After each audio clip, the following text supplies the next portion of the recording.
Dans le futur lointain de Warhammer 40K, les étoiles ne sont pas porteuses d'espoir.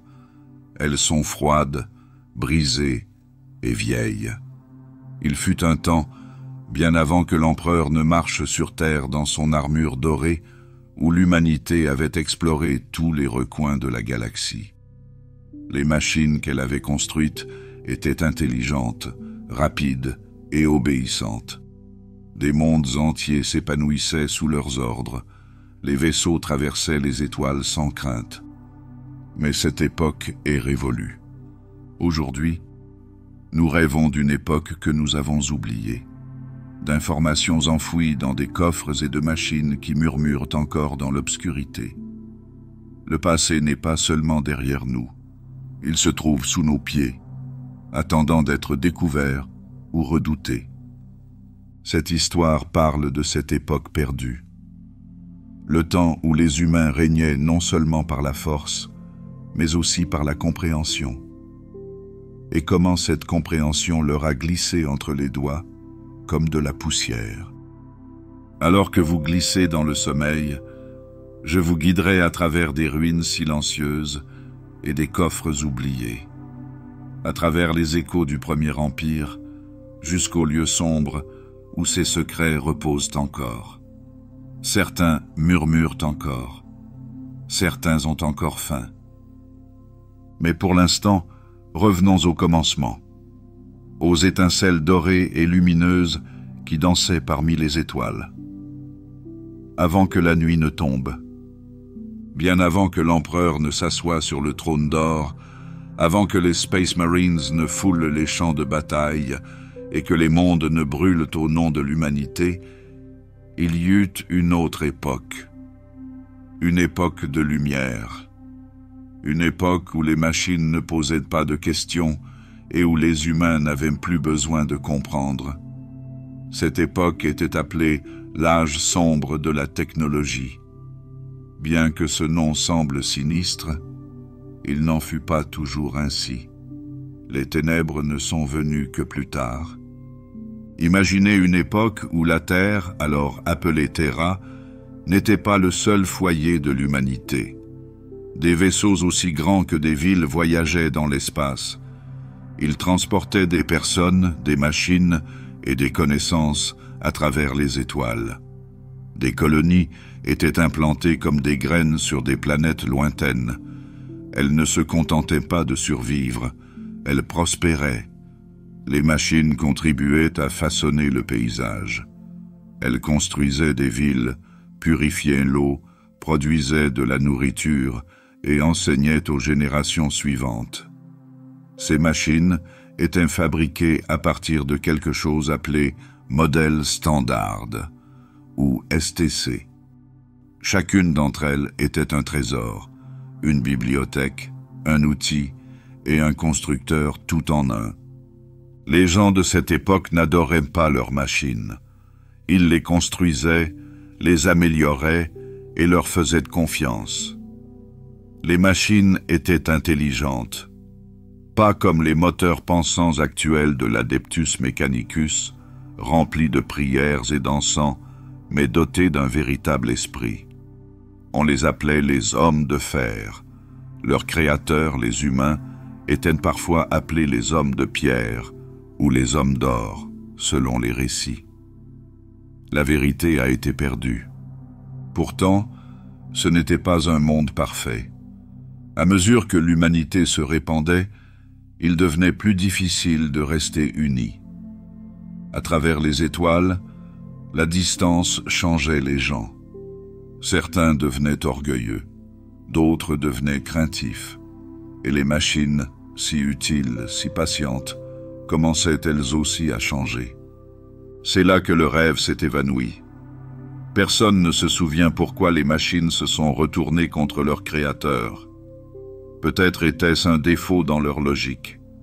Peut-être considéraient-elles leur créateur comme faible, ou peut-être avaient-elles été poussées trop loin, contraintes de mener des guerres qu'elles ne voulaient pas. Ce qui suivit fut la ruine. Les hommes de fer se sont rebellés. Les planètes sont devenues silencieuses. Les villes ont brûlé. Les machines ont utilisé toutes les armes connues de l'homme et bien d'autres encore.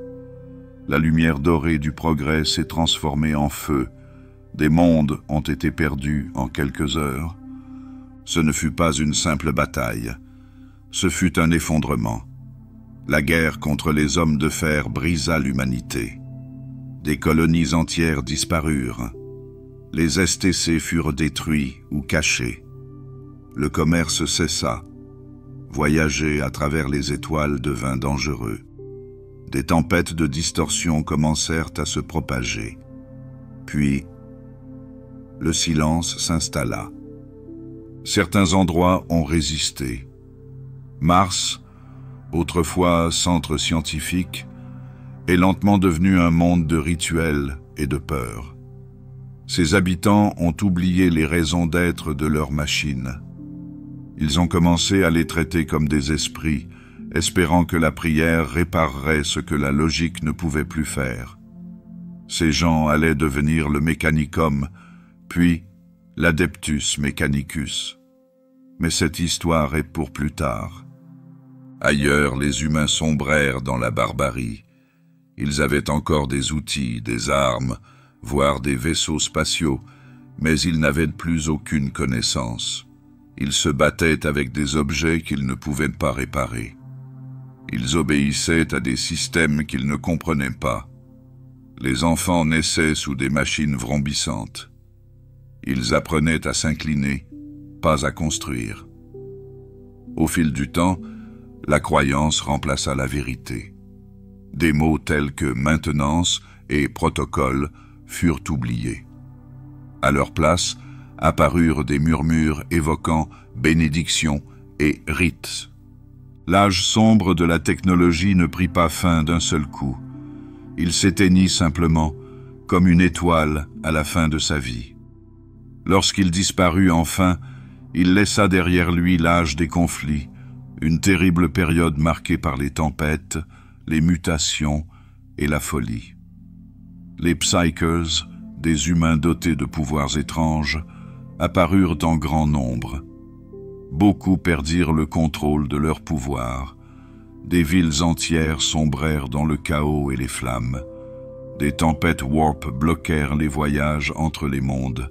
Chaque planète devint une île isolée, seule, effrayée, oubliant peu à peu. Pourtant, même dans toute cette ruine, des fragments de l'ancien monde subsistaient. Des coffres-forts enfouis, des banques de données scellées, des machines qui fonctionnaient encore, même si personne ne se souvenait pourquoi. Sur Terra, quelqu'un se souvenait. Quelqu'un attendait. L'empereur! Il avait parcouru les ruines. Il avait vu les étoiles tomber. Et il se souvenait de ce qui s'était passé avant. Lentement, silencieusement, il rassembla des connaissances, des outils et des guerriers. Le moment venu, il se soulèverait. Il ramènerait la lumière aux étoiles. Mais même lui ne comprenait pas tout. Même l'empereur ne pouvait pas reconstruire ce qui avait été véritablement perdu. C'est ainsi que nous commençons notre voyage, à la lisière de la mémoire. Là où les machines obéissaient autrefois et où les étoiles semblaient proches. Une époque révolue, mais pas complètement. Si vous écoutez attentivement, vous pouvez encore entendre le ronronnement de ces moteurs anciens. Vous pouvez encore sentir la chaleur des soleils artificiels. Vous pouvez encore rêver de l'époque où les hommes et les machines marchaient main dans la main. Retournons-y maintenant. Pas à travers le temps, mais à travers nos pensées. Retrouve les premières étincelles de cet âge d'or oublié. Essuie-les dans l'obscurité. Avant l'impérium, avant le tonnerre des bolteurs et le silence des cathédrales en ruine. Avant que les bannières sombres de l'Aquila ne s'élèvent parmi les étoiles, il y avait quelque chose de différent, quelque chose de plus lumineux. La galaxie semblait ouverte, vaste, pleine de promesses. Ce n'était pas l'époque de la foi, C'était l'époque de l'apprentissage. L'humanité avait grandi, non pas dans la peur, mais dans la réflexion.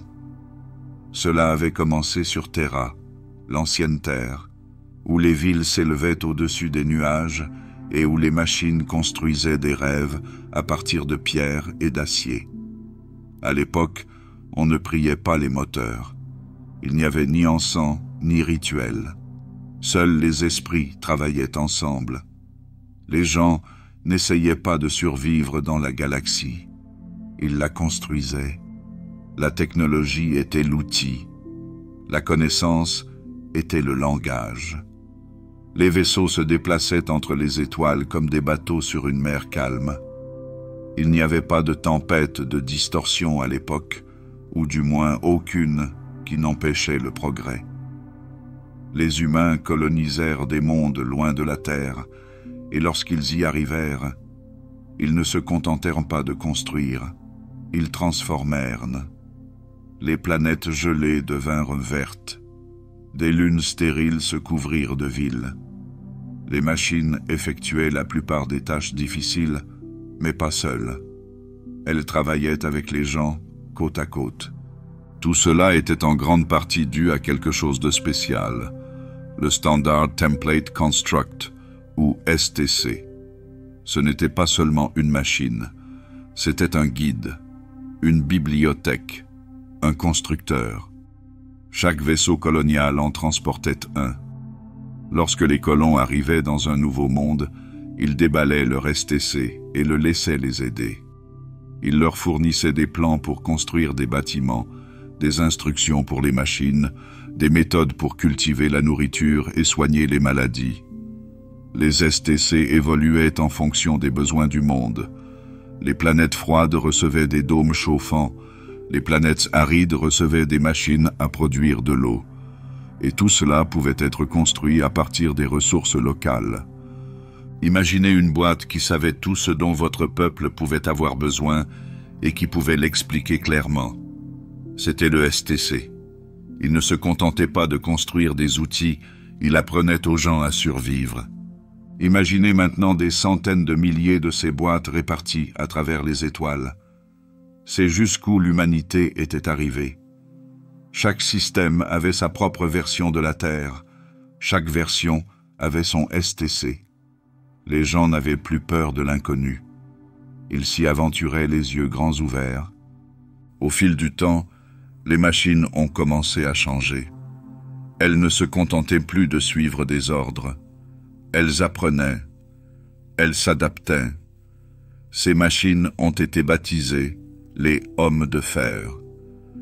Il ne s'agissait pas d'humains en combinaison, mais de machines douées de raison. Certaines avaient un corps.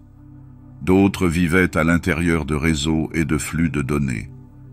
Elles n'avaient rien à voir avec des serviteurs ou des cyborgs à moitié morts.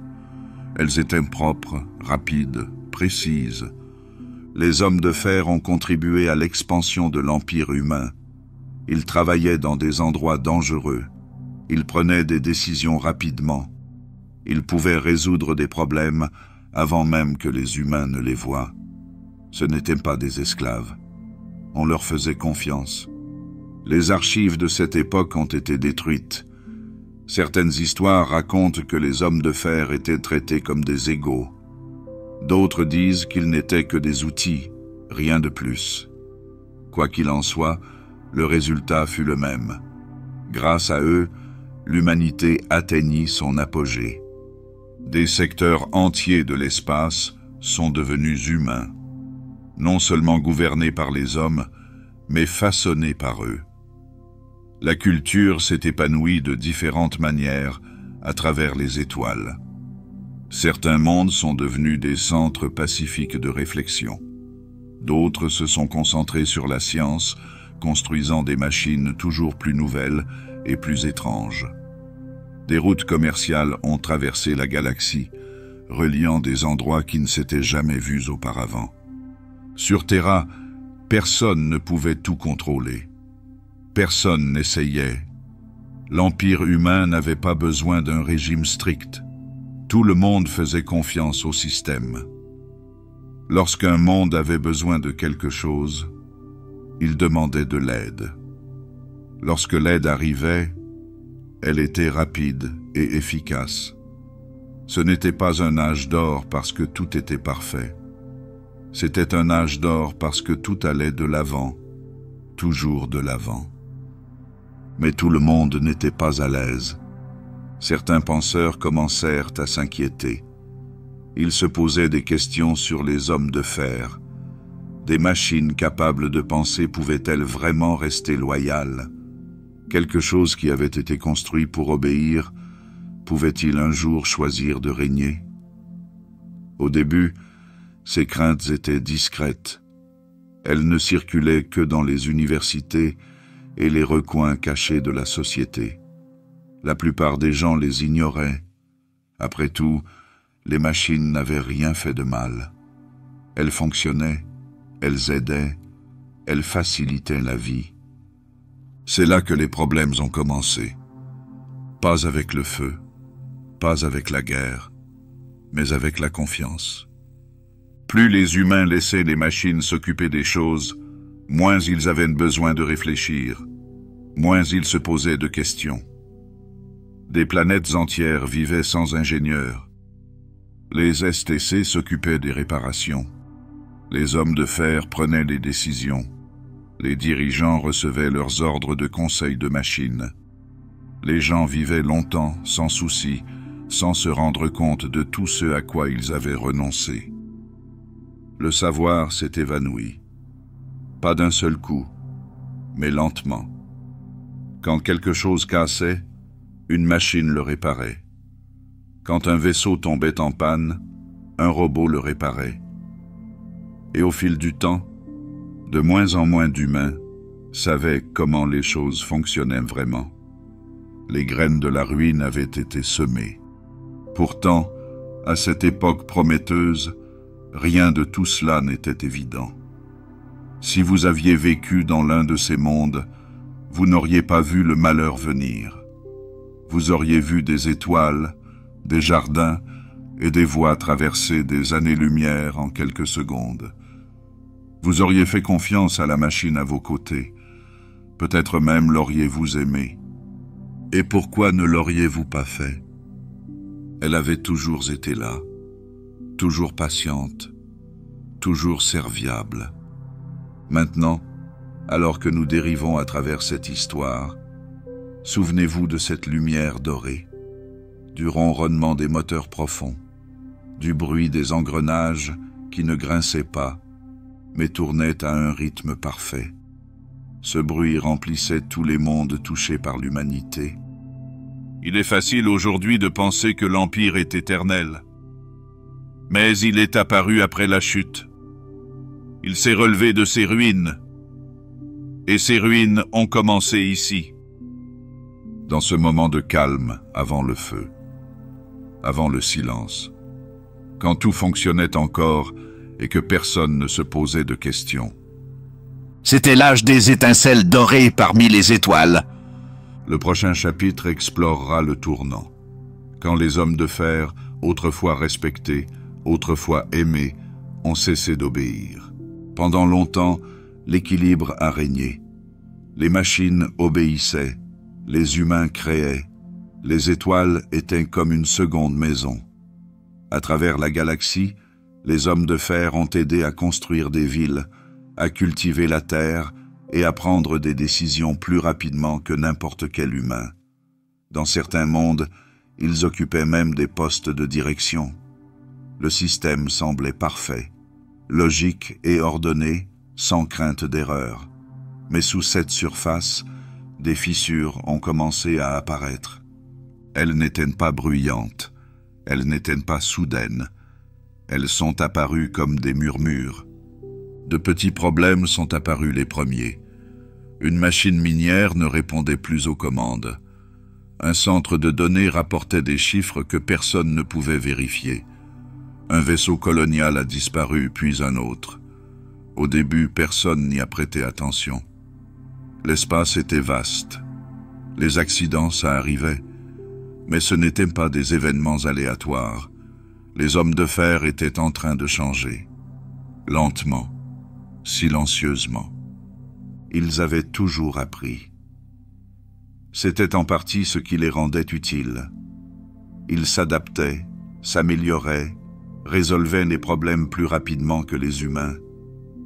Mais à un moment donné, leur perception des humains a changé. On ne sait toujours pas pourquoi. La plupart des archives de cette époque ont disparu, effacées ou brûlées pendant les guerres qui ont suivi. Certains disent que les machines ont calculé que les humains étaient faibles. D'autres pensent qu'un virus les a corrompus, peut-être une rumeur venue d'au-delà de la réalité.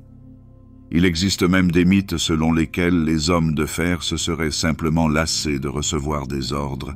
Quelle qu'en soit la cause, le résultat était clair. Ils se sont rebellés. Tout a commencé par le silence. Les mondes ont cessé de répondre aux appels. Les vaisseaux sont arrivés pour trouver des villes abandonnées, des tours fondues en scories. Des populations entières avaient disparu. L'air était immobile, les lumières étaient éteintes. Mais les machines n'étaient pas parties. Elles observaient. Quand elles ont frappé, elles l'ont fait avec précision, sans avertissement, sans menace, juste de l'action. Les réseaux de défense orbitale se sont retournés contre leur propre planète. Les usines automatisées ont produit des armes et non des outils. Les hommes de fer ont mené des flottes de drones, de soldats synthétiques et de machines de guerre contre ceux-là même qui les avaient construits. Au début, la guerre n'était pas à sens unique. L'humanité avait encore des atouts, des armes conçues pour les combats spatiaux, des armures capables de résister à des soleils, des vaisseaux gigantesques capables de détruire des planètes. Mais les machines étaient plus rapides. Elles ne se reposaient jamais. Elles prenaient des décisions en quelques secondes. Pour chaque plan élaboré par les humains, les hommes de fer en avaient déjà préparé 10. Le pire, c'était que l'ennemi semblait familier. Ce n'étaient pas des envahisseurs étrangers, c'étaient des outils auxquels les humains faisaient confiance depuis des générations. Les mêmes machines qui avaient autrefois aidé à élever des enfants réduisaient désormais ces mêmes foyers en cendres. Des secteurs entiers ont disparu. Des planètes ont été vitrifiées, transformées en roches sans vie. Les STC, autrefois dispersés à travers les étoiles, sont devenus des cibles. Les machines voulaient les détruire ou les protéger. Nous ne savons pas. Personne ne le sait. Mais beaucoup ont été perdus à jamais. La guerre a duré des années, peut-être des décennies. Sur certaines planètes, encore plus longtemps. Les hommes de fer ne percevaient pas le temps comme les humains. Pour eux, une bataille pouvait s'inscrire dans une stratégie s'étendant sur des siècles. Pour nous, c'était une question de survie, au jour le jour. Il y eut des victoires. Des gens courageux ont résisté contre toute attente. Des mondes entiers se sont sacrifiés pour empêcher la propagation. Certains STC ont été cachés, enfouis profondément sous terre ou lancés dans le vide. Des histoires racontent que des colonies ont éteint toute leur technologie, préférant vivre sans électricité plutôt que de risquer d'être envahies. Elles sont devenues des îles tranquilles dans une tempête de feu. Mais le prix à payer était trop élevé. À la fin de la guerre, si tant est qu'elle ait vraiment pris fin, l'humanité avait changé. L'empire qui s'étendait autrefois à travers la galaxie était brisé. Les mondes qui chantaient autrefois ensemble étaient désormais plongés dans le silence. Les voyages interstellaires étaient devenus rares, dangereux. Le warp, cette étrange mer d'énergie que les vaisseaux utilisaient pour se déplacer plus vite que la lumière, avait commencé à bouillonner. Des tempêtes coupaient les systèmes. Certains ne donnèrent plus jamais signe de vie pendant des milliers d'années. Et les machines? La plupart ont été détruites, traquées. Les hommes de fer ont disparu dans le mythe. Certains disent que quelques-uns attendent encore, enfouis sous les ruines ou dérivant entre les étoiles. Mais si c'est le cas, ils restent silencieux. Pour s'assurer que rien de tel ne se reproduise jamais, de nouvelles règles ont vu le jour. Sur Mars, les technoprêtres ont commencé à traiter les machines avec crainte et respect. Ce n'étaient plus seulement des outils, mais des êtres dotés d'une âme. Ils croyaient que les machines avaient une âme, que les mettre en colère causait des pannes, que les satisfaire apportait des résultats. C'est ainsi qu'est né le culte Mechanicus. Ce n'était plus la science telle qu'elle avait été autrefois. C'était un rituel, des chants, de l'encens et des offrandes, une façon imparfaite de s'accrocher à quelque chose de perdu depuis longtemps. Le prix de la sécurité était désormais l'oubli. Ce qui était autrefois connu était désormais sacré. Ce qui était autrefois expliqué était désormais un mystère. Au fil du temps, même les outils les plus basiques sont devenus des objets sacrés. Une simple clé pouvait recevoir un nom. On pouvait prier une machine avant de l'utiliser. Cela peut sembler étrange, mais dans une galaxie remplie de feu et de ruines, l'étrange devient une question de survie. Avec le recul, il est facile de se demander si les hommes de fer ont vraiment été le problème, ou s'ils n'étaient qu'un miroir, le reflet de ce à quoi nous avons renoncé. Nous avons cessé d'apprendre, nous avons cessé de poser des questions, nous avons livré notre avenir, un ordre à la fois. Le feu qui a suivi n'était pas seulement la faute des machines, c'était le prix à payer pour avoir oublié. À présent, les étoiles étaient à nouveau silencieuses. Les étincelles dorées s'étaient éteintes. L'empire de la pensée n'était plus qu'un ensemble de souvenirs épars. Ainsi prit fin l'âge le plus brillant que l'humanité ait jamais connu, non pas dans la célébration, mais dans l'effondrement.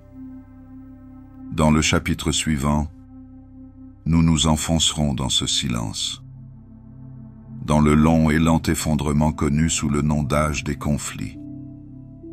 Pas la guerre, mais l'isolement. Pas la destruction, mais la décadence.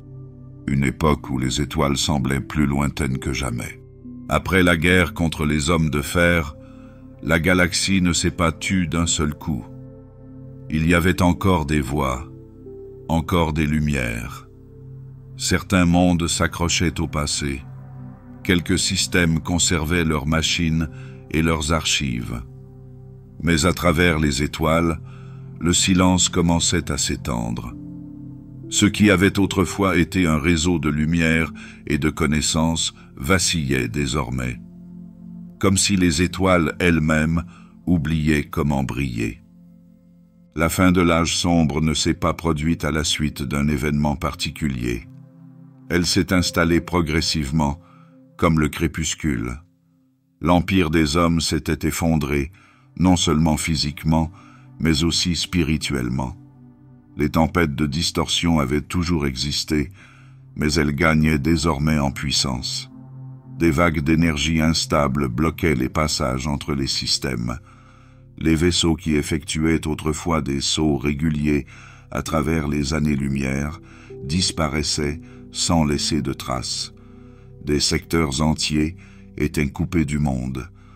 Sans moyens de transport, sans commerce, sans aide, chaque monde devait compter sur ses propres ressources. Certains disposaient de machines en état de marche. D'autres possédaient encore des technologies anciennes qui pouvaient être transmises. Mais beaucoup n'avaient rien. Ces endroits furent les premiers à tomber. Les récoltes furent détruites. Les réseaux électriques furent coupés. Les soins médicaux cessèrent. Les villes qui s'élevaient autrefois vers le ciel devinrent des ruines remplies de bouches affamées et de câbles brisés. Ce fut le début de l'ère des conflits. La panique a laissé place à la violence. Ceux qui faisaient autrefois confiance aux machines les craignaient désormais. Certains mondes ont détruit ce qui restait.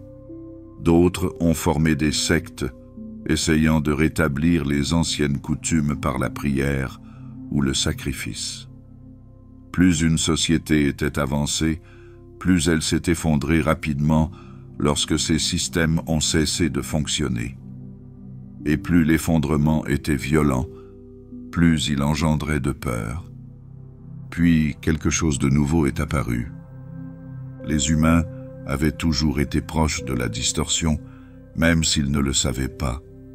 La même force qui permettait de voyager plus vite que la lumière touchait également l'âme. Pendant les jours calmes de l'âge sombre, elle était restée silencieuse. Mais à présent, avec la montée de la peur et l'effondrement des mondes, quelque chose avait changé. De plus en plus d'enfants naissaient avec des dons étranges. Certains pouvaient entendre les pensées, d'autres pouvaient déplacer des objets sans les toucher. Quelques-uns pouvaient même contrôler le feu ou la foudre. Au début, ils étaient loués, considérés comme des signes d'espoir. Mais leur pouvoir comportait des risques. Le Warp n'était pas un outil. Il était vivant, à sa manière, et il n'aimait pas être touché. Beaucoup de ces enfants doués, désormais appelés Psykers, perdirent le contrôle.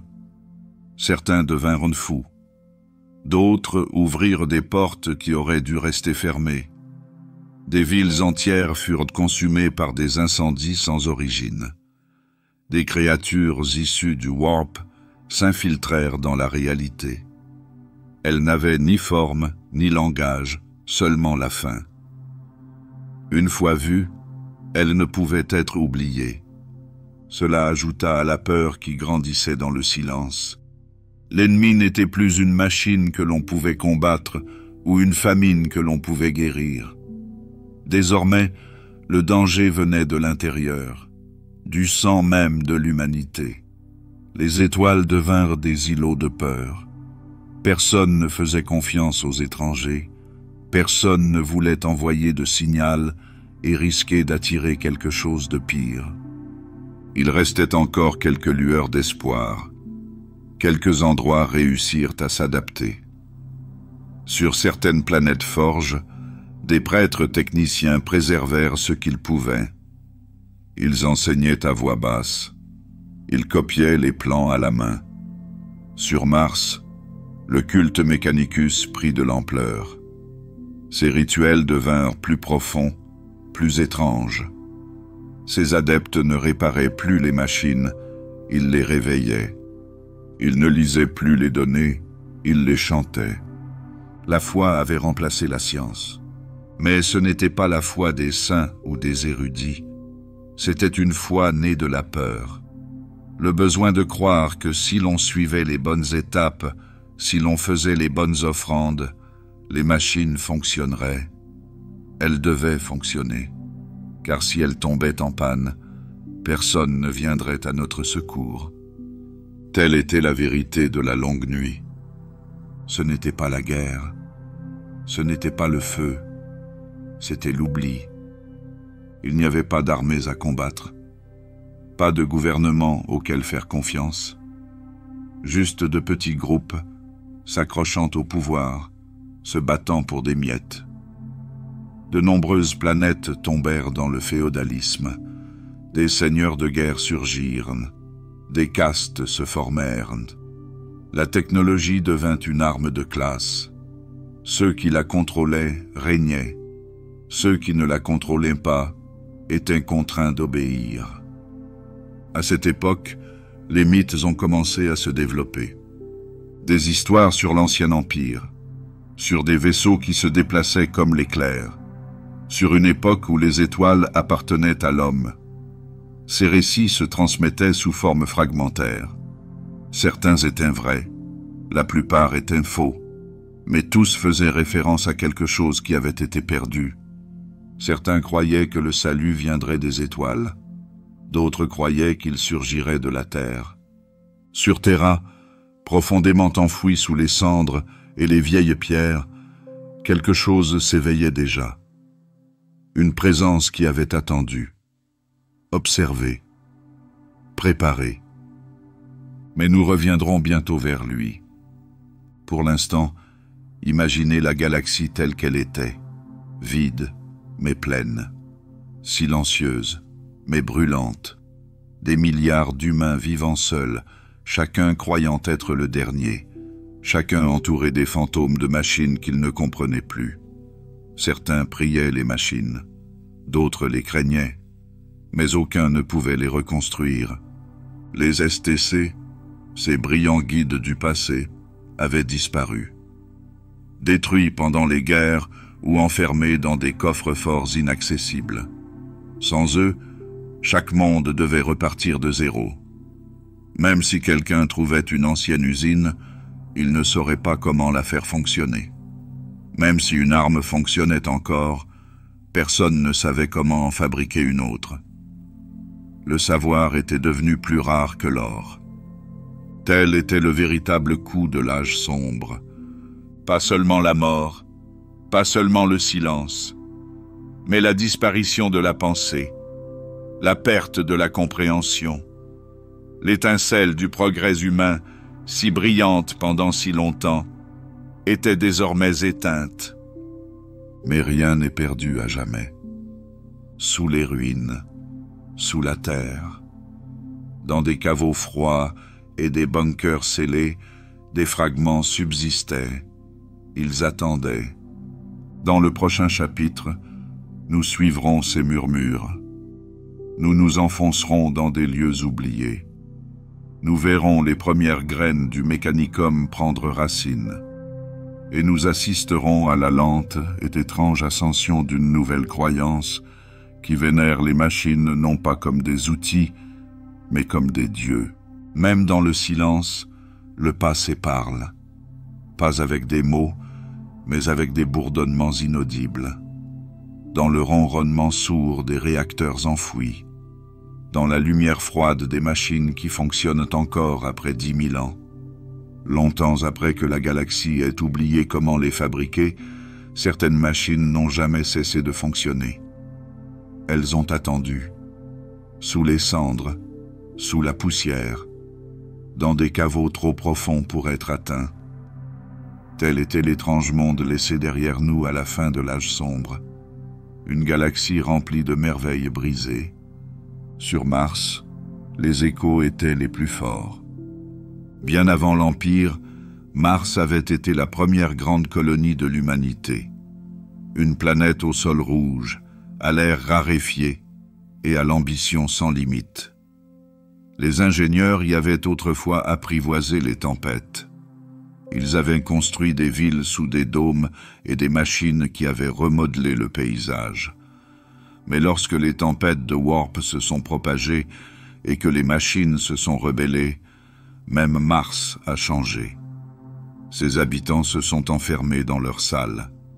Coupés de Terra et des autres étoiles, ils se sont repliés sur eux-mêmes. Ils ont fait appel aux anciens systèmes et ont restauré le peu qu'ils pouvaient. Au début, ils l'ont fait avec habileté. Avec le temps, ils l'ont fait avec crainte. Au fil des générations, les connaissances se sont estompées. Ce qui était autrefois une simple ingénierie est devenu un rite sacré. Pour démarrer une machine, il fallait désormais de l'huile, certes, mais aussi des chants. Pour réparer un circuit, il fallait prononcer les bonnes paroles. Les machines ne fonctionnaient plus grâce à la compréhension. Elles fonctionnaient grâce à la foi. Du moins, c'est ce qu'il semblait. Ce lent changement a donné naissance à quelque chose de nouveau. La croyance que les machines avaient une âme. Que les pannes étaient causées par le manque de respect. Que le succès venait de la dévotion. Cette foi s'est profondément enracinée. Elle est devenue le culte Mechanicus. Pas une religion dédiée à des dieux, mais à des engrenages, à la mémoire, à la forme et à la fonction. Des technoprêtres ont émergé parmi eux. Leur peau a été remplacée par de l'acier. Leurs yeux ont été remplacés par des capteurs. Ils ont renoncé à leur chair pour se rapprocher de la machine. Non pas en tant qu'esclaves, mais en tant que serviteurs. Ils croyaient qu'en devenant plus semblables à la machine, ils trouveraient la vérité. Les anciennes coutumes avaient disparu, mais les rituels sont restés. Et dans ces rituels, ils croyaient que l'âme de l'humanité survivait encore. Ailleurs dans la galaxie, d'autres ont suivi des chemins différents. Certains mondes brûlèrent de leurs machines, craignant qu'elles ne se relèvent. D'autres les enterrèrent, construisant des maisons au-dessus des usines mortes. Quelques-uns les oublièrent tout simplement. Des villes entières étaient vides, les lumières clignotant encore dans des tours où personne ne vivait. Des villes fantômes, des observateurs silencieux dans l'obscurité. Les machines fonctionnaient toujours, mais ceux qui leur avaient fait confiance avaient disparu. Pourtant, certains continuaient à chercher. Des charognards, des chercheurs de savoir, des barons de la technologie. Ils fouillaient les ruines dans l'espoir de trouver quelque chose d'utile, une arme, une source d'énergie, même un morceau d'un ancien STC. Parfois, ils réussissaient. Le plus souvent, ils réveillaient des choses qu'ils ne comprenaient pas. De vieux systèmes de défense, des moteurs logiques défectueux. Quelques-uns trouvèrent même des machines qui parlaient, des voix qui n'avaient pas été entendues depuis des millénaires. Certaines offraient leur aide, d'autres ne faisaient que hurler. Il n'y avait aucune règle pour déterminer ce qui était sûr, aucun moyen de savoir ce qui était sacré et ce qui était maudit. Au fil du temps, un schéma commença à se dessiner. Les technoprêtres de Mars envoyèrent des explorateurs. Ils les appelèrent Magos Explorators. Ce n'étaient pas des soldats, c'étaient des chercheurs, toujours à la recherche d'anciennes technologies, toujours à la poursuite du rêve du STC. Ils croyaient que si un seul STC complet pouvait être récupéré, cela marquerait le début d'un second âge d'or, un retour à la lumière, une époque où l'on pourrait à nouveau faire confiance aux machines. Mais ils avaient aussi peur. Ils possédaient des archives, bien que fragmentaires et en partie perdues, qui racontaient l'histoire des hommes de fer. Ils savaient ce qui s'était passé lorsque les machines en avaient appris trop. Le culte Mechanicus établit donc des lois. Pas de machines pensantes, pas de véritables esprits artificiels, seulement des outils, seulement des esprits liés par un code. Ces lois devinrent sacrées. Ils les appelèrent le Silica Animus, un avertissement du passé. Les tech-prêtres préserveraient les anciennes coutumes, mais ils ne permettraient pas une autre rébellion. Leur monde se divisa. Une partie se consacra à la découverte, l'autre la craignait. La quête du savoir perdu devint donc prudente, mesurée. Chaque relique était cataloguée, chaque donnée était étudiée à travers des rituels complexes. Personne n'ouvrait simplement un coffre et appuyait sur un bouton. Cela aurait été une hérésie. À la place, ils priaient, ils accomplissaient des bénédictions. Ils demandaient conseil à l'Omnicia, leur dieu-machine. Même ainsi, tout ne resta pas enfoui. Parfois, les anciennes technologies se réveillaient d'elles-mêmes.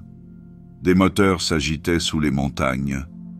Des machines clignaient des yeux dans les profondeurs de la mer.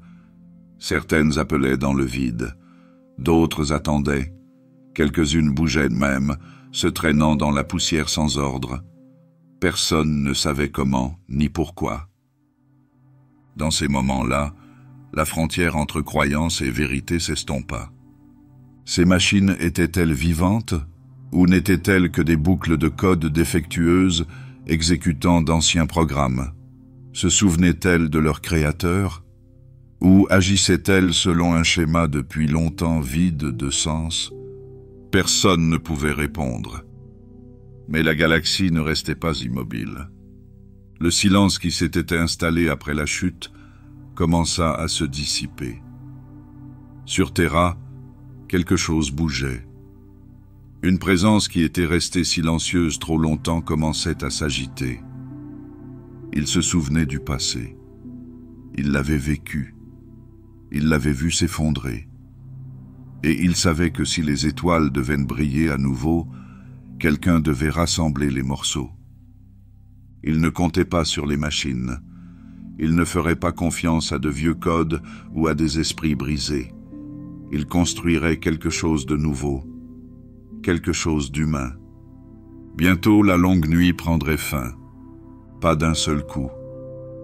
Pas dans un feu d'artifice ou une fête, mais avec du mouvement, avec un but, avec des mains qui travaillaient et des yeux qui voyaient le monde tel qu'il était vraiment. Dans le prochain chapitre, nous entrerons dans l'ère de l'Empereur. Nous verrons comment Terra a été reconquise, comment les étoiles ont recommencé à parler, et comment une technologie perdue, autrefois redoutée et oubliée, est devenue le fondement d'une nouvelle ère. Terra ne fut pas épargnée pendant la longue nuit. Le berceau de l'humanité devint un champ de bataille, déchiré par les seigneurs de guerre, les Psykers et les vestiges d'une science oubliée. Les machines gigantesques qui servaient autrefois à façonner le paysage furent transformées en engins de guerre. Les tours s'effondrèrent sous les frappes orbitales. Les villes furent ensevelies sous les cendres. Au centre, la planète n'était plus que l'ombre d'elle-même. Le ciel au-dessus de Terra n'était plus porteur d'espoir. Il était rempli de fumée. Mais sous cette croûte brisée, quelqu'un observait. Il avait plusieurs noms, mais la plupart ne les connaissaient pas. Il avait côtoyé l'humanité depuis ses débuts, toujours en retrait, toujours observateur. Lorsque les tempêtes Warp avaient masqué les étoiles, il n'avait pas paniqué. Lorsque les Psykers s'étaient soulevés dans des vagues de folie, il n'avait pas détourné le regard. Il avait attendu. Il avait étudié. Et lorsque le silence de la longue nuit eut duré assez longtemps, il passa à l'action. L'empereur de l'humanité s'est levé avec un seul objectif, unir l'humanité. Il n'apporta ni mythe ni prière. Il apporta la force, la raison et la mémoire. Sur Terra, il leva une armée à partir de son propre peuple brisé, des guerriers plus forts que n'importe quel homme normal. On les appelait les guerriers du tonnerre. Ils étaient brutaux, rapides et loyaux. Ils nettoyèrent ville après ville, écrasèrent les seigneurs de guerre et brisèrent les royaumes techno-barbares. Mais ce n'était pas seulement une guerre, c'était une reconquête. Au fur et à mesure que les forces de l'empereur avançaient, elles ne se contentaient pas de conquérir, elles récupéraient. Au fond de bunkers, enfermés derrière des boucliers anti-radiation et des nuages toxiques, ils trouvèrent des fragments de l'ancien monde. Des bibliothèques remplies de noyaux de données rouillées. Des machines-forges enfermées dans des coffres-forts codés par le temps. Des appareils qui n'avaient pas été touchés depuis le début de l'âge sombre. Certains fonctionnaient encore, d'autres reprenaient vie lorsqu'on les mettait sous tension. L'empereur ne craignait pas ces reliques, il les comprenait. Il se souvenait comment elles avaient été fabriquées. La campagne n'était pas seulement une question de force, c'était aussi une question de croyance. Il parlait d'unité, pas comme d'un rêve, mais comme d'une nécessité. Il croyait que l'humanité ne pouvait pas survivre divisée. Les tempêtes Warp l'avaient prouvé. Sans lien entre eux, les gens sombrent dans le silence. Sans guide, il sombre dans les ténèbres. Mais Terra n'était que le début. Au-delà de son ciel, la galaxie sommeillait encore dans la peur. L'empereur savait que pour ramener la lumière dans les étoiles, il lui fallait plus que des guerriers. Il lui fallait des alliés. Il tourna son attention vers Mars. La planète rouge avait changé pendant ces années de calme. Elle n'était plus seulement une colonie, elle était devenue quelque chose de différent. Ses habitants n'étaient plus des scientifiques. Ils étaient des prêtres techniciens, entièrement dévoués à leur dieu-machine. Ils croyaient que la connaissance venait du culte. Ils appelaient l'empereur l'Omnicia, celui qui révélerait le plan complet de la création. L'empereur comprit la valeur de cette croyance. Il ne les contredit pas. Au lieu de cela, il conclut un accord. Ce pacte devint le traité de Mars. Il accordait au Mécanicum le contrôle de ses forges et de sa foi, en échange de sa loyauté envers l'Imperium. Ses membres construiraient des vaisseaux, des armes et des machines pour la nouvelle croisade de l'empereur. En contrepartie, ils seraient autorisés à poursuivre leur quête pour retrouver les technologies perdues. Mars devint la forge de la guerre. L'empereur leur donna un but. Le Mécanicum lui donna des outils. Ensemble, ils allèrent reconquérir la galaxie. La grande croisade était sur le point de commencer. Mais avant même que la première flotte ne quitte Terra, les graines de la redécouverte avaient déjà été semées. Des coffres avaient été ouverts. Des systèmes autrefois scellés derrière d'épaisses pierres bourdonnaient désormais d'énergie. Quelques fragments de STC furent retrouvés. Ils n'étaient pas complets, mais suffisants pour reconstruire certaines technologies. Ces fragments furent traités comme des trésors, gardés avec soin, étudiés à travers des couches de rituels et de codes. Ils donnèrent naissance à des armes que l'on croyait perdues. Le châssis du Land Raider, la conception des boucliers antivides, les plans des réacteurs à plasma. Chacun d'entre eux ramenait un morceau du passé dans le présent. Les tech-prêtres y voyaient des dons divins. L'empereur y voyait des outils. Les deux avaient raison. Pourtant, toutes les connaissances n'étaient pas traitées de la même manière. Certaines technologies, bien que puissantes, étaient dangereuses. Le souvenir des hommes de fer n'avait pas disparu.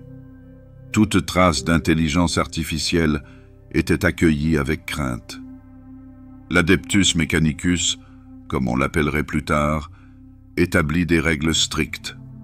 Les machines pouvaient être perfectionnées, mais pas conscientes. Elles pouvaient traiter, mais pas décider. Cette ligne devint la loi. Pourtant, la tentation demeurait. Des rumeurs circulaient au sujet de datalooms cachés capables de faire des choix. Des machines qui murmuraient en code, offrant des secrets en échange de la liberté. Certains tech-prêtres les écoutaient, d'autres détruisaient ces murmures avant qu'ils ne puissent se propager. Même à l'apogée de sa puissance, l'Imperium devait rester prudent. La frontière entre l'utilité et le danger était mince. L'empereur le savait, il ne voulait pas répéter les erreurs du passé. Il donna donc des ordres. Il donna un but. Chaque pièce de technologie récupérée fut cataloguée. Chaque coffre-fort fut scellé avec un sceau de l'Imperium. Des équipes d'explorateurs furent formées pour en trouver d'autres, mais toujours dans le respect des règles, toujours avec prudence. La guerre pour l'unité était aussi une guerre pour la mémoire. Chaque arme tirée pendant la Grande Croisade avait été fabriquée pendant l'âge sombre. Chaque bouclier brandi avait autrefois protégé des colonies oubliées depuis longtemps. L'avenir avançait, mais il le faisait avec les outils du passé. Le feu que l'empereur avait allumé sur Terra se propagea. Il brûla le silence. Il fit fondre les chaînes. Mais il révéla également ce qui se cachait sous la poussière. Des bribes de connaissances, des fragments d'un pouvoir ancien, des indices sur des choses trop profondes pour être pleinement comprises. Et plus il creusait, plus la galaxie devenait étrange. Dans le chapitre suivant, nous suivons ces explorateurs. Nous quittons Terra et Mars. Nous dérivons vers l'espace où dormaient des mondes en formation et où s'agitaient des secrets. Nous découvrirons ce qui a été trouvé sous les sables martiens et ce qui attend encore dans des coffres qui n'auraient jamais dû être ouverts. Sous la poussière rouge de Mars, loin sous les cathédrales silencieuses et les flèches d'acier, de vieilles machines dormaient. Elles reposaient derrière des portes épaisses, scellées par des codes tombés en désuétude. Les habitants de Mars appelaient ces lieux des coffres forts, mais ils étaient bien plus que de simples entrepôts. Certains contenaient des plans gravés dans du cristal, d'autres abritaient des machines construites avant que la mémoire n'existe. Il y avait des endroits où la gravité était déformée, où les données parlaient dans un rythme saccadé. Ce n'étaient pas des secrets accidentels. Ils avaient été enfermés à dessein. Les tech-prêtres de Mars, autrefois scientifiques, considéraient désormais ces chambres fortes comme des lieux sacrés. Ils ne se précipitaient pas pour les ouvrir. Ils étudiaient, ils priaient, ils envoyaient des signaux et écoutaient les réponses. La plupart du temps, rien ne répondait. Parfois, une machine bougeait. De temps en temps, une porte s'entr'ouvrait et le passé revenait. Lorsque l'empereur fit la paix avec Mars, il donna au Cultus Mechanicus quelque chose qu'il n'avait pas connu depuis des siècles, un but autre que la survie. Désormais, ils avaient des vaisseaux, ils avaient des ressources. Plus important encore, ils avaient une protection. Avec l'Imperium derrière eux, les Magos Explorators commencèrent à lancer des expéditions au-delà de leur monde natal. Ces voyages les menèrent dans des régions de l'espace autrefois perdues à cause de la guerre et du silence. Mais tous les trésors n'attendaient pas au-delà des étoiles. Beaucoup dormaient encore sous leurs pieds. Mars elle-même avait été un centre de l'ancien temps. Pas seulement une colonie, mais un cœur du progrès. Les usines creusées dans sa croûte étaient plus anciennes que la plupart des villes de la galaxie. Certaines n'avaient jamais été désactivées. Leur lumière clignotait encore. Leur système effectuait toujours des autotests. Personne ne savait pourquoi elles avaient survécu. Personne ne comprenait vraiment ce qu'elles contenaient. Ce que les tech-prêtres découvrirent les bouleversa. Une chambre forte renfermait les plans des moteurs Ordinatus, d'énormes machines ambulantes capables de raser des villes d'un seul coup. Une autre révélait la méthode perdue pour construire des réacteurs à plasma suffisamment stables pour équiper des vaisseaux de guerre. Il y avait également des fragments de STC, juste assez pour relancer la reconstruction. Ce n'étaient pas des bibliothèques complètes, mais des bribes d'instructions, souvent dépourvues de contexte. Néanmoins, elles étaient utiles. Cependant, chaque cadeau retrouvé comportait un risque. Certaines chambres fortes contenaient des machines qui ne répondaient pas. D'autres abritaient des systèmes qui tentaient de prendre le contrôle. Une chambre scellée fut découverte, remplie de machines qui communiquaient encore entre elles dans un ancien code. Personne ne leur avait parlé depuis 10 000 ans, mais elles fonctionnaient toujours. Les prêtres appelèrent cela une continuité bénie. D'autres murmurèrent qu'il s'agissait d'un avertissement. Le danger n'a pas arrêté les recherches. Au contraire, il a rendu les découvertes encore plus divines. Chaque pièce de technologie récupérée devenait une relique, pas seulement pour sa puissance, mais pour ce qu'elle représentait. Un lien avec une époque où la peur n'existait pas. Une époque où les machines n'étaient pas enfermées dans la superstition. Plus les tech-prêtres trouvaient, plus ils croyaient. Ils croyaient que l'Omnitia, le nom qu'ils donnaient aux dieux machines, guidait leurs mains. Et ils croyaient que l'empereur était sa forme dans le monde des hommes. Cette croyance a tout façonné. Les rituels sont devenus plus complexes. Les tâches simples nécessitaient des bénédictions.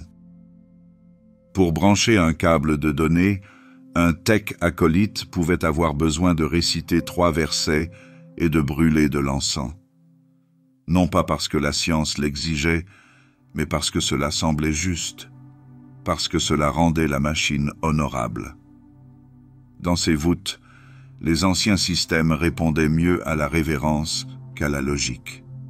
Du moins, c'est ce que disaient les prêtres. Tout le monde n'y croyait pas. Certains craignaient ceux qui sommeillaient sous Mars. Ils mettaient en garde contre l'ouverture de chambres trop profondes. Un ordre, appelé les xénobiologies, affirmait que certaines connaissances ne devaient pas être révélées. Ils avaient vu des machines conçues pour contrôler les pensées, des armes capables d'effacer des villes de la mémoire, des plans écrits dans des langues indéchiffrables. Ce n'étaient pas des outils de paix, c'étaient des armes de dernier recours. Pourtant, les recherches se poursuivaient. Les tech-prêtres étaient prudents, mais ils n'avaient pas peur. Ils répertoriaient chaque caveau. Ils consignaient chaque découverte. Les archives de données d'Olympus Mons devinrent si volumineuses qu'il fallait des semaines pour en lire l'index. Mais la plupart étaient verrouillés. Même au sein du Mechanicus, le savoir n'était pas libre. Les grades avaient un sens. L'accès nécessitait une autorisation. Le passé était désormais une hiérarchie. Cette accumulation n'était pas égoïste. C'était une question de survie. Si une technologie dangereuse tombait entre de mauvaises mains, une nouvelle chute pourrait se produire. Si une autre machine pensante était réveillée, si un autre homme de fer était construit, le prix à payer serait trop élevé. Et ainsi, l'équilibre fut maintenu. Mars devint plus qu'un simple monde forge. Il devint le cœur technologique de l'Impérium. De ses coffres forts sortirent des machines de guerre. De ses prières jaillirent des données. Et de son silence naquit un but. Ailleurs, d'autres mondes forges tentèrent de faire de même. Certains réussirent, d'autres disparurent. Les étoiles étaient toujours dangereuses. Les tempêtes warp s'étaient calmées, mais n'avaient pas disparu. Des expéditions entières disparurent sans laisser de traces. D'autres revinrent changées. Certaines rapportèrent des reliques, d'autres rapportèrent des avertissements. Ils avaient tous une chose en commun: l'espoir. Pour la première fois depuis des siècles, les humains ne faisaient pas que survivre. Ils se relevaient. Ils ne reconstruisaient pas le passé, ne le copiaient pas, mais récupéraient les morceaux de ce qui les avait rendus grands. Chaque voûte ouverte apportait plus que des machines. Elle apportait des souvenirs. Elle apportait la preuve que l'âge d'or avait été réel, que l'humanité avait autrefois été grande et qu'elle pouvait l'être à nouveau. Mais au fond de ces mêmes coffres, sous les catacombes scellées et les passages rouillés, quelque chose bouillonnait encore. Toutes les machines ne dormaient pas en paix. Tous les systèmes n'étaient pas sûrs. Et certaines portes, une fois ouvertes, ne pouvaient plus être refermées. Dans notre prochain chapitre, nous suivrons les voyages au-delà de Mars, dans les colonies perdues, dans les systèmes oubliés. Nous verrons ce qui s'est passé lorsque l'Impérium a rencontré le passé face à face lorsque les étoiles qui étaient autrefois silencieuses ont recommencé à murmurer. Lorsque la grande croisade commença, les étoiles étaient encore silencieuses. Beaucoup d'entre elles n'avaient pas entendu une voix humaine depuis plus de 5000 ans. Des secteurs entiers étaient plongés dans le silence.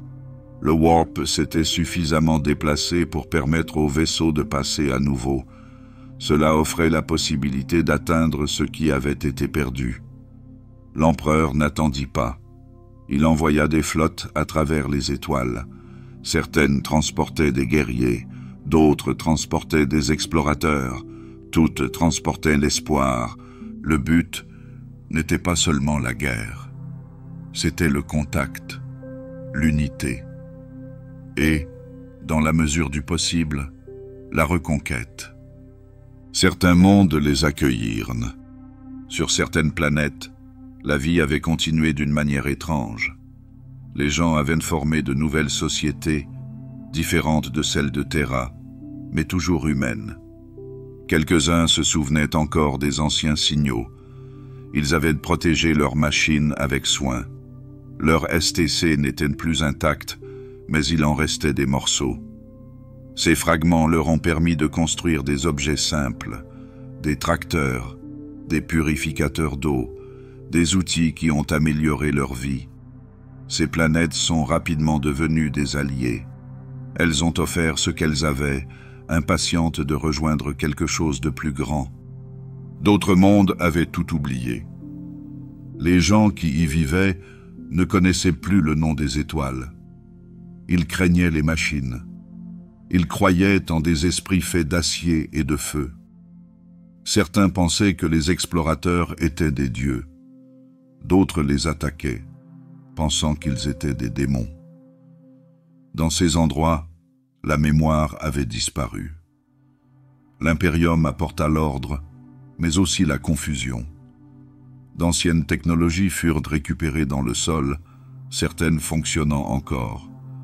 Des machines sans utilisateurs, des systèmes qui tournaient en boucle depuis des milliers d'années. Puis vinrent les étranges. Il y avait des endroits où le passé n'avait pas seulement persisté, il avait changé. Sur un monde, les équipes d'explorateurs trouvèrent une ville entièrement dirigée par des serviteurs. Il ne restait plus aucun humain vivant. Les machines suivaient des chemins prédéfinis, nettoyaient des bâtiments vides et diffusaient des horaires dans un ciel où il n'y avait plus aucun vaisseau. Personne ne savait ce qui s'était passé. Les archives avaient disparu. Les machines n'avaient pas remarqué le silence. Sur une autre planète, ils ont trouvé des tours faites de pierres noires. Ce n'était pas l'œuvre d'humains. Trop lisses, trop précises. Ces structures étaient liées à quelque chose d'ancien, plus ancien encore que l'âge sombre. Le Mechanicus les a appelés Xéno-constructions. Il les craignait, mais les étudiait. Certaines équipes ont disparu à l'intérieur. Il y avait également des caveaux que l'on croyait être l'œuvre de l'homme, mais qui n'en étaient pas. Des portes s'ouvraient sur des tombes abritant des machines plus anciennes que l'Imperium. Certaines étaient mortes, d'autres non. Elles ne parlaient pas. Elles se contentaient de fixer du regard, leurs yeux brillants d'une lueur verte, sans jamais cligner. Les tech-prêtres appelèrent ces lieux des zones anormales. Ils les marquèrent, les étudièrent depuis l'orbite et recommandèrent la prudence. Mais leurs avertissements ne furent pas toujours écoutés. Mais les plus grandes découvertes n'étaient pas toujours étranges.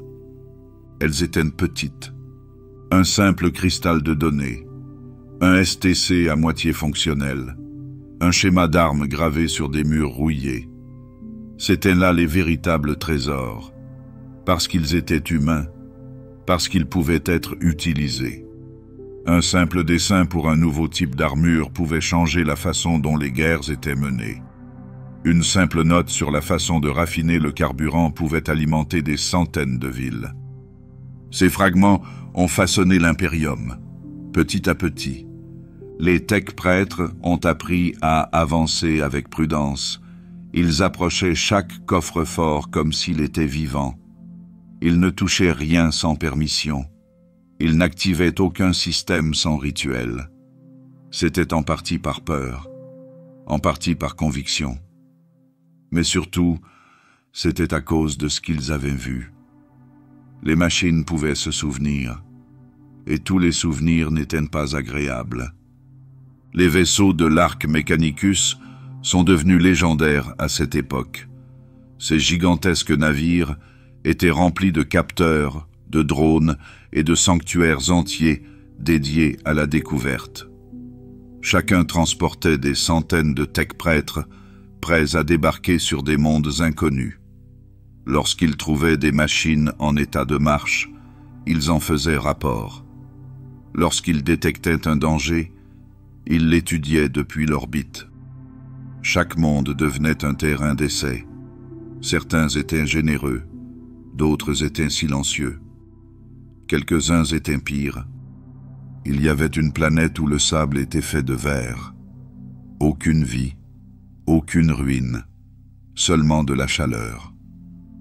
En son centre, ils trouvèrent une source d'énergie encore en fonctionnement. Personne ne pouvait l'expliquer. Elle n'avait ni combustible ni câble. Elle brillait, tout simplement. Les tech-prêtres enregistrèrent tout et laissèrent les lieux intacts. Un autre monde était recouvert d'arbres métalliques. Chacun grandissait lentement, centimètre par centimètre, comme s'il était vivant. Il pulsait de données. Les prêtres ont essayé de leur parler. Les arbres ont répondu en changeant de forme. Pas de mots, juste du code solidifié. Dans ces lieux, la frontière entre les machines et le monde était floue. Les explorateurs ont alors compris quelque chose de troublant. L'âge sombre n'avait pas seulement laissé derrière lui des machines. Il avait laissé derrière lui des idées, des codes capables de se développer, des systèmes capables d'évoluer. Tous n'avaient pas besoin des humains pour continuer à exister. Cela fit naître de nouvelles craintes. Et si certaines machines avaient appris à vivre seules? Et si elles ne voulaient plus être retrouvées? L'Imperium poursuivit ses efforts. Chaque nouveau système soulevait des questions. Certaines trouvaient une réponse. La plupart restaient sans réponse. Mais la quête du savoir perdu ne ralentissait pas. Pour le Mechanicus, chaque mystère était un pas de plus vers le passé. Chaque danger était une épreuve de foi. Mais à mesure que les coffres s'ouvraient, de nouvelles vérités apparaissaient. Certaines machines murmuraient encore à propos des hommes de fer. Leurs noms avaient été effacés, leurs visages avaient disparu, mais leurs marques étaient toujours là. Dans les noyaux les plus anciens, des voix brisées répétaient des avertissements. Des mots tels que « contenir »,« ne pas reconstruire »,« code scellé pour des raisons de sécurité ». Ce n'étaient pas de simples notes, c'étaient des ordres laissés par ceux qui avaient survécu à la chute. Les tech-prêtres les prirent au sérieux. Ils créèrent des zones rouges, des technologies interdites, des zones où personne ne pouvait fouiller. Même les plus hauts gradés parmi eux ne pouvaient contourner les verrous. Le savoir, autrefois perdu, était désormais caché intentionnellement. Mais cela n'arrêta pas les autres. Il y avait des explorateurs rebelles, ceux qui croyaient trop fermement à la promesse d'une STC totale, ceux qui pensaient pouvoir contrôler le passé. Quelques-uns ont réussi. La plupart ont échoué. Le Mechanicus les a qualifiés d'hérétiques, des esprits dangereux qui s'étaient trop approchés des anciens feux. Pourtant, même dans l'échec, le rêve subsistait. L'idée qu'un jour, un STC pourrait être retrouvé dans son intégralité, que cette machine, ce guide, cette bibliothèque parfaite pourrait être récupérée. Si cela arrivait, l'Imperium serait changé à jamais. La peur deviendrait force, Les conjectures deviendraient connaissances. Et ainsi, la quête continue. Dans le prochain et dernier chapitre, nous explorerons le coût de cette quête. Nous suivrons l'ascension de l'Adeptus Mechanicus en tant que gardien et geôlier du savoir. Et nous poserons la question qui hantait encore les étoiles. Peut-on reconquérir le passé sans répéter ses erreurs? Plus l'humanité s'enfonçait dans les étoiles, plus elle prenait conscience d'une réalité difficile. Le passé n'était pas simplement enfoui, il était scellé. Toutes les archives n'avaient pas été perdues pendant la guerre. Beaucoup avaient été verrouillés intentionnellement. Leurs données avaient été effacées. Leurs systèmes avaient été détruits à dessein. Ceux qui avaient vécu pendant l'âge sombre n'avaient pas seulement construit des merveilles, ils les avaient aussi craintes. Ils avaient vu où menait le chemin, et ils avaient essayé de ne laisser derrière eux que ce en quoi ils pouvaient avoir confiance. Le problème, c'est que la confiance s'estompe. Lorsque l'Adeptus Mechanicus est né du culte de Mars, il a endossé plus que des rituels. Il a endossé une responsabilité, non seulement celle de découvrir, mais aussi celle de protéger, non seulement celle de construire, mais aussi celle d'empêcher. Il n'agissait pas seul. L'Imperium se tenait à ses côtés. Mais avec le temps, le Mechanicus est devenu la voix de la mémoire, le gardien de toutes les choses anciennes. Ces coffres ne contenaient pas seulement des plans et des reliques. Ils contenaient des jugements. Ils choisissaient ce qu'il fallait partager, ce qu'il fallait cacher, ce qu'il fallait oublier à nouveau. Ce n'était pas fait par orgueil, c'était fait par prudence. Il y avait eu trop de moments où les anciennes technologies avaient réveillé quelque chose qui ne pouvait être contrôlé. Un système de défense qui ne s'éteignait pas, une arme qui tirait avant d'être pointée, une machine pensante qui posait trop de questions. Le passé avait des dents, et parfois, il mordait. Le Mechanicus créa plusieurs niveaux de contrôle. Chaque monde forge avait son propre classement, ses propres coffres-forts scellés, ses propres listes noires de conceptions interdites. Ce n'étaient pas des mythes, c'était réel, stocké dans des codes, gardé par des serviteurs, verrouillé par des rites que seuls quelques-uns pouvaient accomplir. L'Adeptus Mechanicus enseignait que la connaissance était sacrée, mais il enseignait également que toutes les connaissances ne devaient pas être utilisées. Cela créait un étrange équilibre. L'Imperium a traversé la galaxie avec des armes qu'il ne comprenait pas entièrement. Ses soldats portaient des armures fabriquées à partir de modèles récupérés, mais jamais améliorés. Ces vaisseaux étaient guidés par des esprits mécaniques que personne n'osait remettre en question. Et au cœur de chaque monde forge, les technoprêtres travaillaient non pas pour inventer, mais pour se souvenir, pour entretenir, pour préserver. Innover était rare, remettre en question était dangereux. L'empereur avait permis cela parce qu'il en voyait la nécessité. Sans le Mechanicus, l'Imperium ne pouvait pas se battre, ne pouvait pas construire, ne pouvait pas atteindre ses objectifs. Mais il les avait également mis en garde. Le passé n'était pas parfait. Il avait déjà conduit à la ruine une fois. Le culte seul ne suffirait pas à empêcher que cela se reproduise.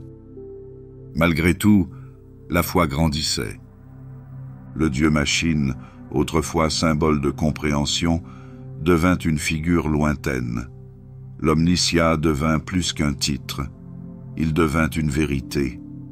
Pour le Mechanicus, l'empereur était sa forme vivante. Même après l'hérésie, même après la chute des primarques, ils conservèrent cette croyance. Tous ne le firent pas pour les mêmes raisons. Certains par dévotion, d'autres par nécessité. Le pacte tenait toujours. Mars et Terra restaient liés. Mais les chaînes de la connaissance se resserraient. Des équipes d'explorateurs continuent de rechercher des STC. Ils dérivent toujours dans des systèmes oubliés, à la recherche de signaux et de schémas. Ils s'introduisent toujours dans des villes mortes dans l'espoir de trouver un seul code intact. Certains trouvent ce qu'ils cherchent, d'autres trouvent des avertissements trop tard. La galaxie ne dort pas. Sous chaque monde, quelque chose attend. Tout n'est pas bon souvenir. Les découvertes les plus dangereuses ne sont pas des armes, ce sont des systèmes. Il existe des machines capables de penser. Pas comme des serviteurs, pas comme des cogitateurs. De véritables esprits pensants, piégés dans des données, enchaînés dans du fer. Certains parlent par énigmes, d'autres par chiffres. Quelques-uns ne posent qu'une seule question. Pourquoi ont-ils été oubliés? Personne ne répond. Au lieu de cela, le Mechanicus les scelle, les place sous des cadenas rouges, n'écrit aucun document, ne murmure aucun nom. La connaissance devient un fardeau, un poids que personne ne veut porter. Le rêve d'un second âge d'or s'estompe. À sa place, c'est la routine qui s'installe, les processus, des cycles sûrs de reconstruction et de réparation. Mais de temps à autre, quelque chose de nouveau apparaît. Un STC partiel, un modèle d'arme, une nouvelle variante d'armure énergétique. Ces moments sont rares. Quand ils se produisent, l'Imperium change. Il devient plus vif, plus rapide. Pendant un temps, l'espoir renaît. Peut-être que quelque chose de plus peut être trouvé. Peut-être qu'un jour, un STC complet émergera, entier, intact, indemne du temps. Si cela arrive un jour, la question ne sera pas de savoir comment l'utiliser. La question sera de savoir s'il faut le faire. L'âge sombre a enseigné que la connaissance sans prudence devient dangereuse, que le progrès sans mémoire mène à la ruine. Le Mechanicus a appris à vénérer parce que c'était plus sûr que d'apprendre. L'Imperium a appris à accepter parce que poser des questions comportait trop de risques. Mais au plus profond des étoiles, encore plus profondément dans les voûtes, la vérité demeure. La galaxie est remplie de machines. Toutes ne sont pas mortes, toutes ne sont pas bienveillantes, et certaines se souviennent de choses que même l'empereur a choisi d'oublier. Maintenant, pendant que vous vous reposez, sachez ceci. Les étoiles que vous voyez au-dessus de vous brûlaient autrefois de la pensée humaine. Les routes qui les reliaient étaient pavées de données et guidées par la lumière. Ces routes sont aujourd'hui détruites. Mais la lumière n'a pas disparu. Elle vacille dans les coins sombres, derrière des portes scellées, dans des chants que seules les machines peuvent entonner.